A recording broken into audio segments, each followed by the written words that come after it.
Oi, pessoal. É hora de desejar Feliz Natal para todos vocês e de convidar todos para conhecer a promoção de fim de ano da Academia Folha Política. Por apenas R$ 336 anuais, você se torna aluno do curso de Logopolítica, o curso que eu estou ministrando com aulas semanais, já com mais de 200 horas de aula ministradas e uma nova aula cada semana. Além disso, você tem outras aulas e você tem a live da Agenda 2030 toda semana, exclusiva para os membros da academia, e outras novidades na Academia Folha Política que vão entrar ao longo do próximo ano. Então, esse é o momento, promoção por tempo limitado, agora no final do ano, promoção da Academia Folha Política. Para conhecer mais, clique aqui nos links e espero que, se você ainda não é membro da academia, se torne membro. Nós lá estamos discutindo como é que nós vamos mudar um pouquinho o nosso país, o nosso mundo. Tá bom? Abraços, tudo de bom, Feliz Natal. Então, esperanças, né? Em primeiro lugar, entender. Né? Em primeiro lugar, entender isso aí. Eu sei que é um lugar comum, né? Que a gente precisa entender as coisas para mudar, mas eu estou achando que é o ponto nevrálgico. Né? Não só o primeiro ponto, mas talvez seja o fundamental. Entender que algumas coisas funcionam. E por isso que eu acho que a gente precisa dedicar tanto tempo a esse tipo de consideração, né? Como eu digo, assim, não pretendo ter o retrato fiel, mas eu tento juntar os pontos e oferecer esse desenho de como as coisas funcionam no poder, em Brasília, né? No Brasil todo. Mas precisamos ir, né, de repente, reunindo dados sobre isso e estudando até mais cientificamente como é que é o processo de tomada de decisão, como é que é o processo de seleção. Como é que você faz isso? Né? A gente não tem instituições para fazer isso, não tem institutos, não tem um think tank de direita ou antissistema capaz de fazer um trabalho desse. Teria que ter. Então, a primeira coisa é ter um instituto. Né? Instituto, acho que não para simplesmente dizer, que legal, conservador e tal, mas para estudar como é a estrutura de poder no Brasil, para reunir dados, para reunir, fazer aquele, teoricamente, colocar um quadro, aquele quadro de cortiça, assim, e botando as taxinhas ali com o nome e tal, e ligando, quem fez negócio com quem apoiou quem, e entendendo como circula isso. Né? É claro que aí tem um aspecto que eu não estou falando muito aqui, mas o aspecto crime organizado, né? O aspecto crime, né? Como um todo. Porque você fala crime organizado, você pode pensar, são os clássicos aí, PCC, Comando Vermelho e tal, mas não é só isso, né? Tem isso, mas tem a presença desses do crime organizado em esferas de poder. Mas, enfim, então chamamos de crime organizado. Gostaria que não fosse assim, mas eu acho que o crime organizado se senta no Politburo brasileiro. Né? Não é realmente as pessoas que a gente conhece, o Fuminho, o Fernandinho Beiramar, essas coisas. Né? Esses são os operadores.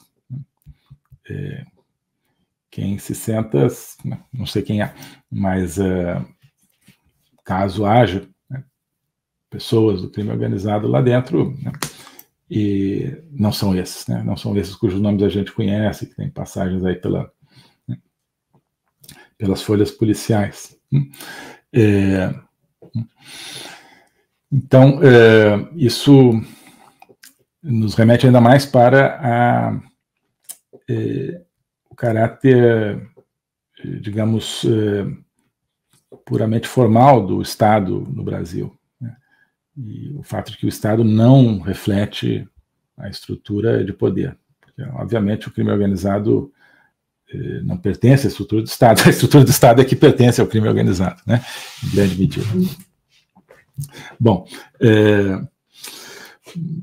então precisamos estudar isso, estudar quais são essas conexões. Claro, em grande parte você precisa justamente das instituições, do COAF, ou seja, controle de atividades financeiras, para pesquisar, isso jamais será possível, mas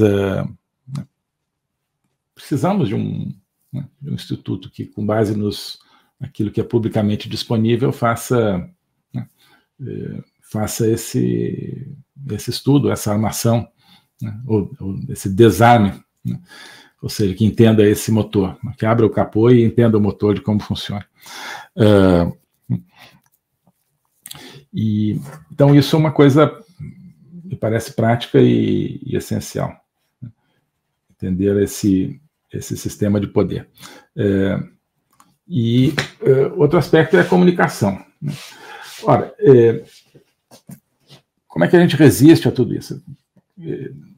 Em cada um de nós existe justamente um residual de liberdade, né? Eu acho que o sistema, claro, ele é muito esperto, ele é muito sofisticado, ele vai tirando a nossa liberdade e a gente vai se acostumando, a famosa coisa do sapo dentro da panela de água quente, né? A gente vai se acostumando a essa perda de liberdade e começa a aceitar níveis de opressão que a gente não aceitaria se eles começassem logo no início. Mas acho que a velocidade que a água está subindo, que a temperatura da água está subindo, que eles estão aumentando a opressão, se acelerou. Então, isso está produzindo mais dor do que anteriormente, né? A gente está vendo que a água está aquecendo. Isso produz um residual de consciência, né? Nós passamos a ter um residual de consciência que o sistema ainda não conseguiu obnubilar, não conseguiu anestesiar, né? Nós temos uma parte de nós que ainda não está anestesiada, que está sentindo a opressão. E esse residual é a única esperança que a gente tem como base de ação individual. A parte da nossa consciência que não está anestesiada, né? Um residual de liberdade, de indignação também, se você quiser, né? E agora isso depende, então, também de um residual de comunicação, né?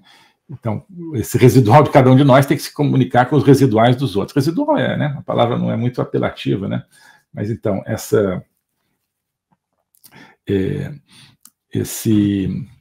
como é que se diz? Aquela parte da casa onde a pessoa se refugia quando a casa é invadida por ladrão ou alguma coisa assim, né? É como se fosse um bunker dentro da casa, né? Um quarto protegido, um quarto forte, uma coisa assim. Então vamos talvez chamar isso, precisamos, né, fortalecer esse quarto de refúgio na casa mental de cada um de nós. Agora, ali dentro a gente precisa se comunicar com quem está, né, na casa de refúgio numa outra consciência, e a consciência de outras pessoas, né? Cada consciência precisa se comunicar com as outras. Né, a gente precisa manter os mecanismos de conexão interpessoal. Então, essa é a outra dimensão. Precisamos da dimensão do estudo do sistema e precisamos da dimensão de comunicação. São as redes sociais, claro, né? Hoje em dia, bom, estamos aqui falando, né, estamos na parte fechada da live, né? Mas eu falo muito no YouTube. O YouTube ainda dá para você falar algumas coisas, a maioria das coisas, né? Desde que não seja muito importante. Não, estou brincando.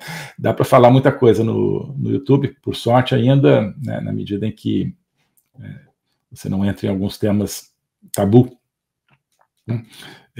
Mas também a tendência é que, por exemplo, se passar a lei de controle da internet, isso vai acabar.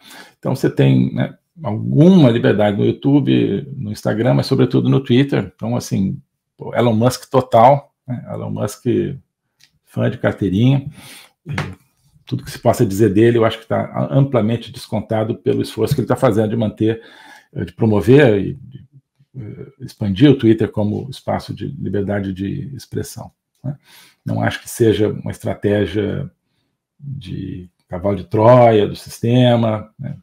Não acho que seja uma estratégia de... o sistema não precisa ter cavalo de Troia. O Twitter já estava na mão dos dominadores do mundo, do Politburo mundial. Então é só continuar censurando as pessoas cada vez mais dentro do Twitter, assim como nas outras.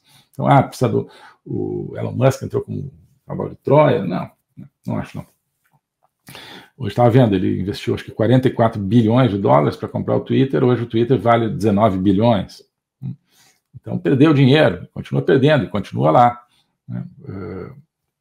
E insistindo na sua política de liberdade de expressão.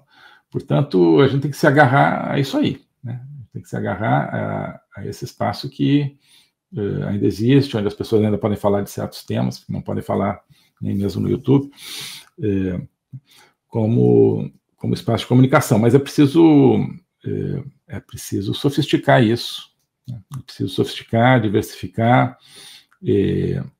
usar outras plataformas, de repente, né? Não tem aqui resposta, é claro.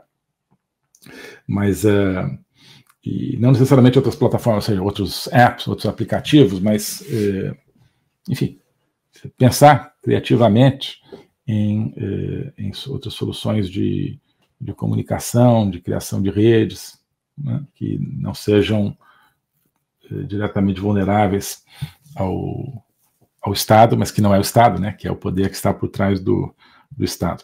Né. Então, claro, estou dizendo aqui não é nenhuma novidade, né, mas são os caminhos que a gente precisa começar a construir por dentro da floresta ou por dentro do deserto. Comunicação entre os nossos respectivos quartos cofre, né, dentro das nossas consciências, o reforço dessas consciências e o entendimento do sistema.